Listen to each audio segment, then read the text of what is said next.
Hey, how's it going? Welcome to another video. So I've got the whiteboard out. Today I'm going to be talking to you about upgrading online arbitrage. Now, especially if you've just gotten started, you might be wondering, what is the progression here? Right now, I'm just looking on a website, then looking on Amazon, and I'm wondering, is there a better way to do this? Is there an easier way to do this? Maybe not now, maybe at some point down the line. So I'm going to just mind map with you all of the different ways that you can upgrade your online arbitrage process. Now, to be fair, if you are just straight up looking on a website and then on Amazon and just seeing if Amazon's got a higher price, you can flip it for some money, that's not enough.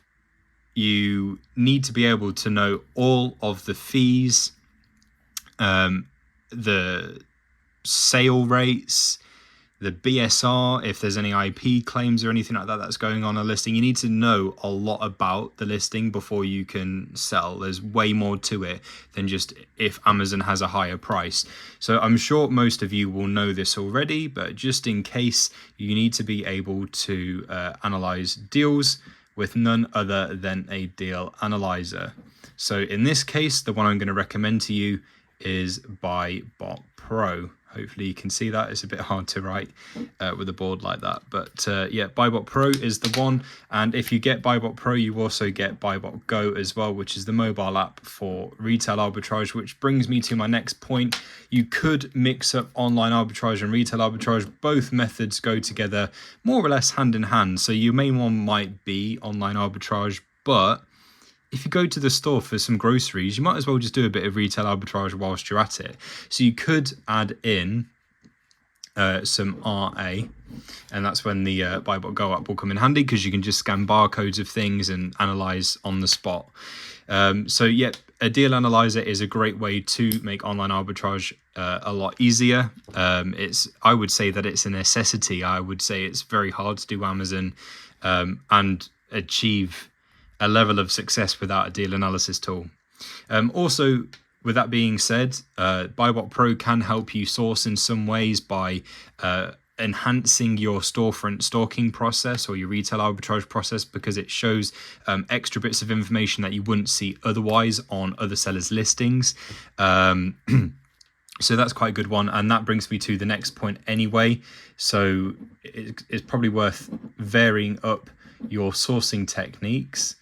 So not just standard sourcing, which is obviously what you may be doing, where you are looking at a website then on Amazon.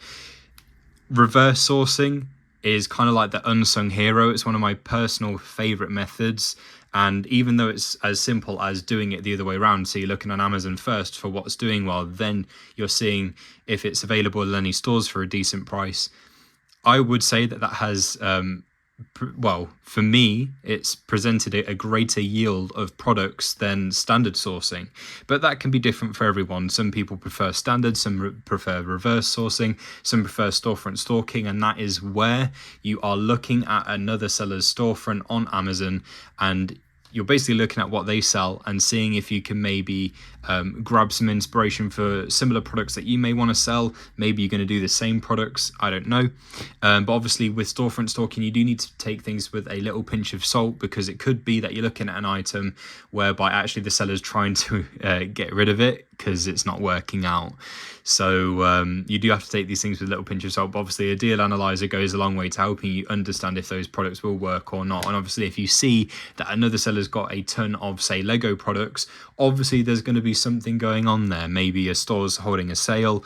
It could be that they have an exclusive deal with Lego, I don't know, but it's a great way to gain some inspiration through varying up your sourcing techniques like that, and perhaps alternating all of them in the same session, or dedicating a session to one then the other.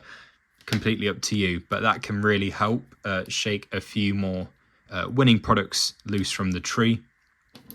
Another thing that you can do as well is gain access to some deal sheets.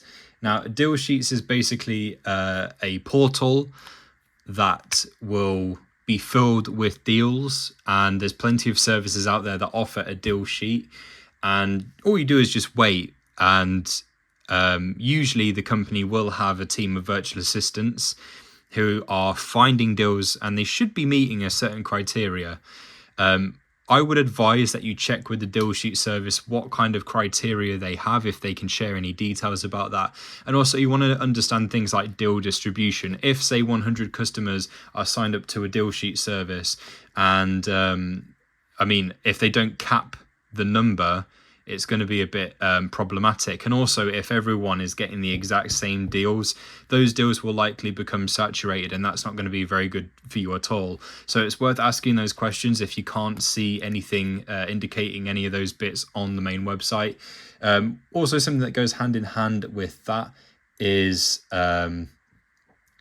leads groups. So this is something that you'll typically find in Amazon-based Discord groups or Facebook groups, where they formed their own sort of chat room where people will exchange deals. Sometimes it's treated a bit like a deal sheet service, where people aren't sharing deals, but actually whoever it is that owns the group is just dropping leads in. And obviously, again, same sort of things apply. You want to know what kind of criteria they've got. You want to know how many people are looking at the leads that are dropped in. Again, if they don't control it and they're just dropping a lead, like one lead in front of 500 sets of eyes, people are going to hop on that. Some sellers will go, this doesn't meet my own personal criteria, so I won't go for it.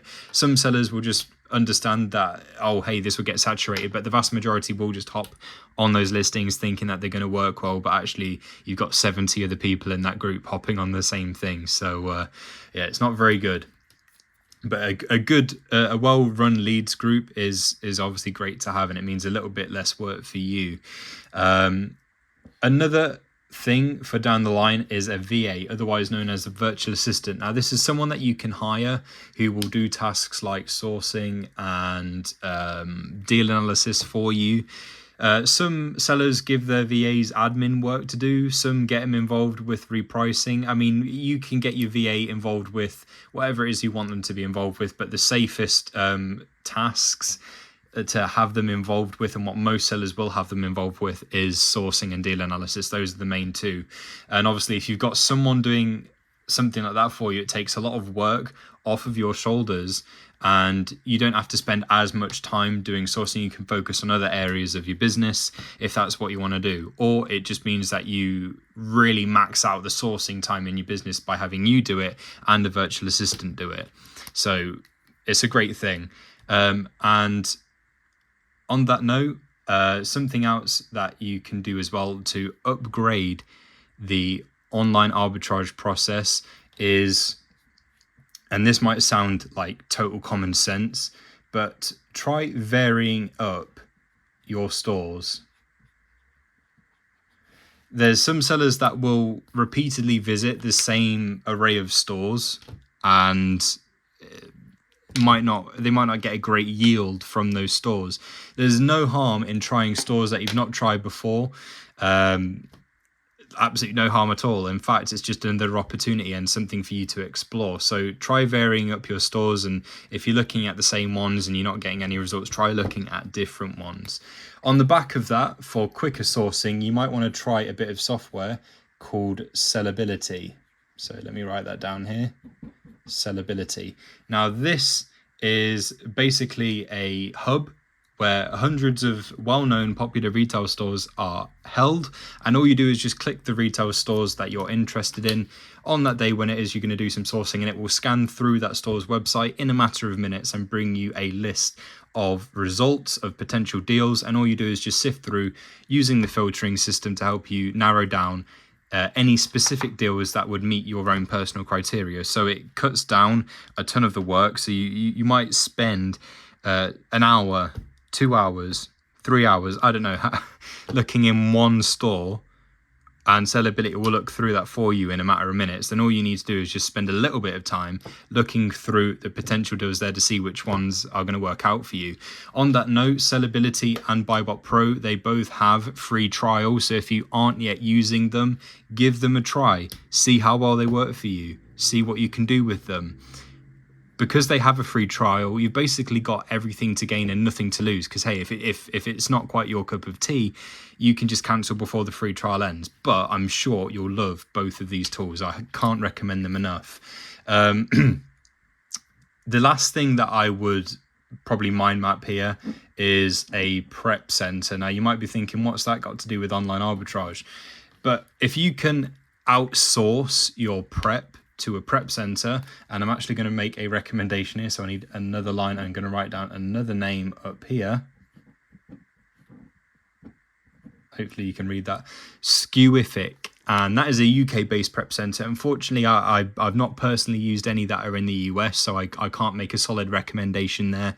But Skewific, for all of you UK Amazon sellers, that is a great one. Really fast turnaround time, great communication, and a very high level of prep. So if you can outsource a task like prep to a prep center like Skewific, it just means that you've got a whole lot more time to do those turning money-making tasks in your business, such as sourcing products. You can devote more time to that and find more, and you don't have to worry about the prep side of it. You can find as much as you like and just ping it off to the prep center. So that opens up more time for you to do OA. But between all these things, obviously some things will come later down the line. Like, for example, a prep center will be when obviously you're comfortable with doing that and it's financially viable for you. Using other softwares or a deal sheet or whatever. Some of these things will come later down the line, but those are all of the potential prospects there for you that will help you make the most of doing online arbitrage, make it better, make it easier. Hopefully this helped.